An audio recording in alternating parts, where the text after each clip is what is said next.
Portraits in Patriotism.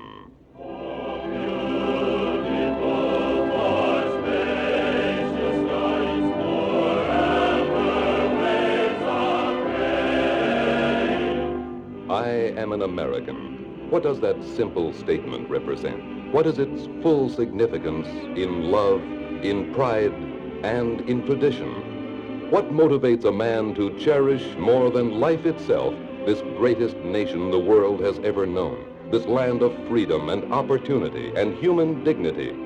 In reflection on this theme, the United States Navy Recruiting Service presents Portraits in Patriotism.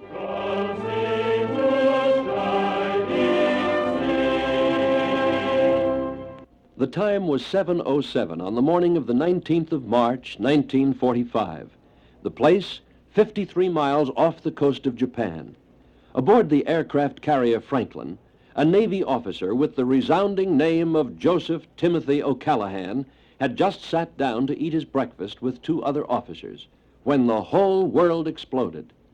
An enemy bomber had swooped down out of the clouds and scored direct hits with two bombs. For half a minute, there was an awful silence. O'Callaghan had time for a brief prayer, something that came naturally to Chaplain O'Callaghan, a Jesuit priest and former instructor of philosophy. Then came a third explosion, one that made the first two seem like little firecrackers. Thousands of gallons of gasoline had exploded and sent a wall of fire along the 300-yard length of the cavernous hangar deck. Behind it lay 800 dead. O'Callaghan led a group of 100 dazed, panic-stricken men out of the wardroom to safety. Fires were everywhere. Everything was too hot to touch, including hundreds of bombs and rockets. As he climbed toward the flight deck, another huge blast racked the stricken ship.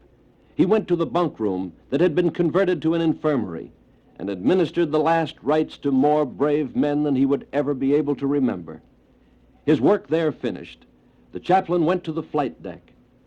Only 100 feet of the 1,000-foot deck were free of flames.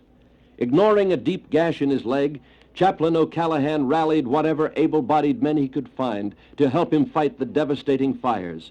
They forgot their fear as they followed their scholarly chaplain into the inferno, following his example in throwing fire-heated bombs over the side. For 11 hours, O'Callaghan was everywhere, working, inspiring his men. In the midst of this holocaust, the captain shouted, "I'm going to get that firefighting father a medal if he lives through this." O'Callaghan and the Franklin did live through that terrible day. And Father O'Callaghan did get a medal, the Congressional Medal of Honor from President Truman. He said he had merely done the logical thing. And indeed it was the logical thing for a man of God to risk his life in the service of a country that measures man's liberty in terms of freedom to believe and act as he believes. This is Jack Henry.